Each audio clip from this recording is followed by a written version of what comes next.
In the last episode, we made the GUI layout and, today we will code the internal structure and much more. Let's get started. First let's look at the generated code. So we have several objects, but we only need to concentrate on the button alone. Don't worry about the other components in my GUI layout. To convert the text to speech, we need to import pyttsx3 library. Now let's create a function. This function will clear the typed text in the text area. Now we need to link it to the function above.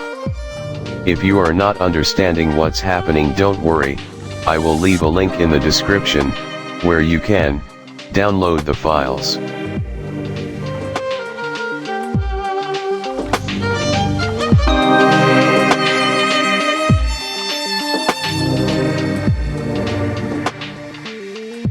Define the engine for your OS. Then, fetch the text from the text box layout.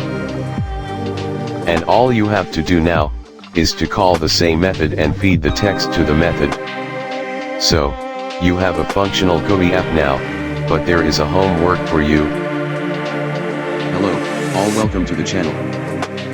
Read the official documents, and try to change the voice, and also add a slider to your app, which can adjust the volume.